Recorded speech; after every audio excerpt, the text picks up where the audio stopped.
Top Shelf.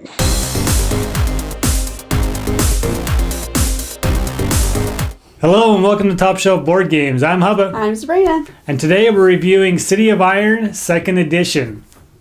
This is a game that I've wanted to get my hands on for quite a while. The first edition. The other day I was at the store, seeing that there was a 2nd edition out, and we had to pick it up. And so, And I'm glad he did. Yeah, what do you think about it?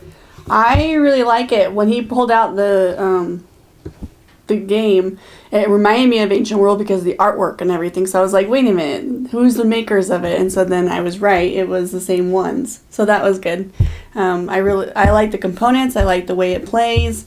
I'm not very good at it, but those are the ones I always like the best. But I like the worker placement, and I like the building, the deck building type, different styles. Yeah. The art is phenomenal in this game. Ryan Laukat does an excellent job. He both designed this game and does the illustrations for it. Same with Ancient World. Ancient World I liked, but it felt like there wasn't enough bite there for me. And so because of that, Ancient World I wasn't as fond of.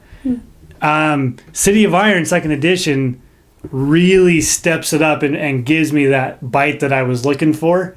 And it's really, I am really getting to where I like Ryan Laukat and his games. His games are It's awesome. Red Robin, right? Red Robin is the publisher, yeah. But Ryan has done an excellent job with his design of the games. City of Iron uses similar mechanics. It uses the banners on the cards. The towns have levels 1, 2, and 3, similar to the levels 1, 2, and 3 monsters of Ancient World. So there's a lot of similarities with Ancient World. So if you like Ancient World, you'll be familiar with this game already. Mm-hmm. But this adds a lot more to do, and it adds in player conflict. You can attack other players' towns and take them over, stealing resource from them. Right, which I like that part. There's a lot to do as far as customizing your deck. It's a deck builder. It has deck builder elements, but you get to purchase cards. And you get to choose on how you draw back from the deck. Yeah. When you discard cards, you get to choose the order they go in, which changes the idea of the deck builder.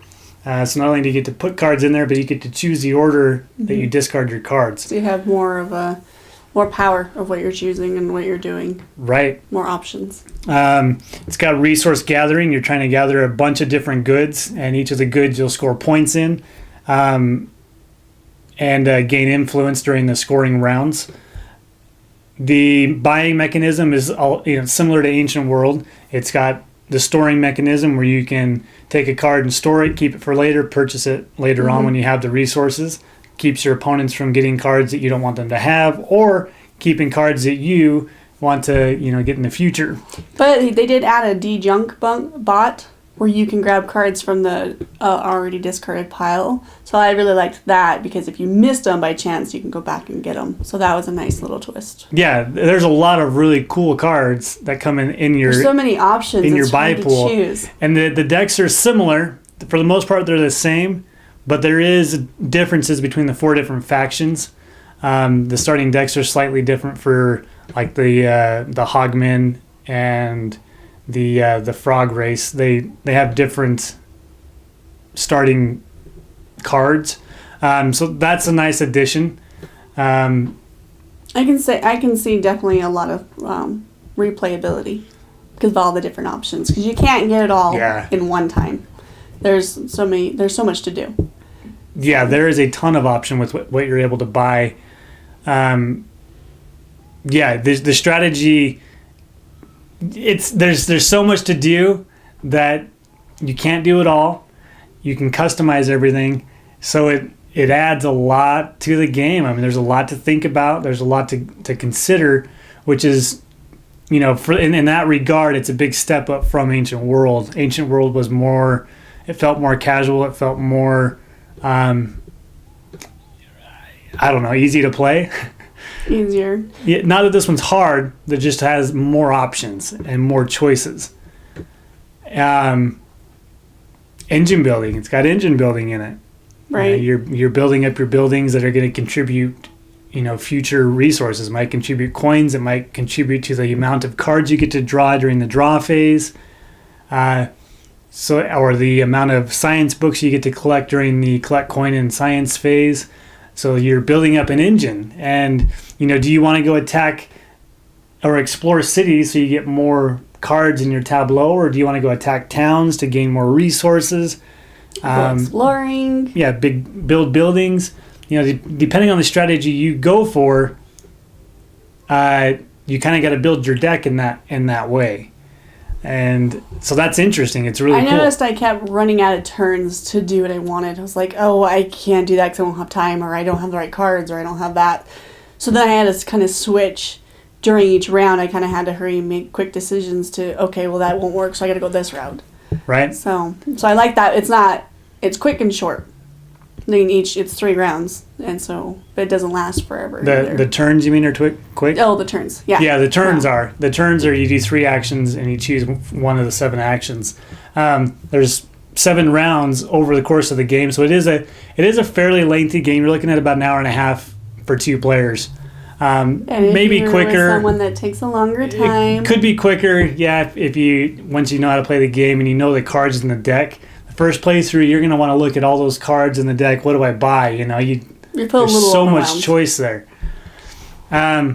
Looks amazing. I love the components, like the hardwood, the thick cardboards, and the only complaint I have for the components is the player board. I wish the player board was the same as the adventure boards, the thick. It's really, it works. It's thick cardstock and it looks good. It's kind of bowed when you get it out of the box. Don't really stay, yeah.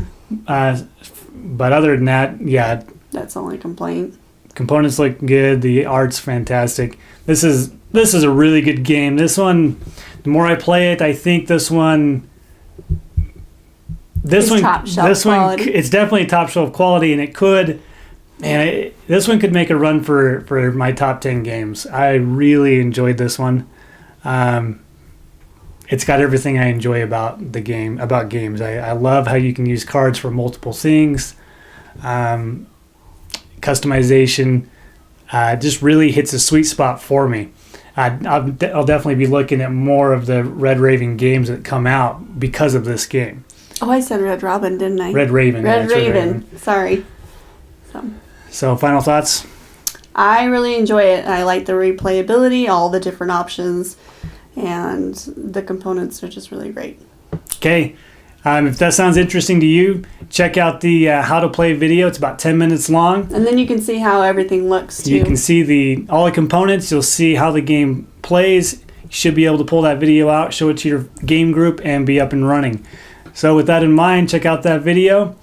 And if you want to see how the game plays, check out the round of play that we'll be putting out later on this week. And thanks for watching. Remember to subscribe to the channel, follow us on Facebook, and follow us on Twitter, like us on Facebook. Right. And have a good one. Happy gaming. Thanks. Bye.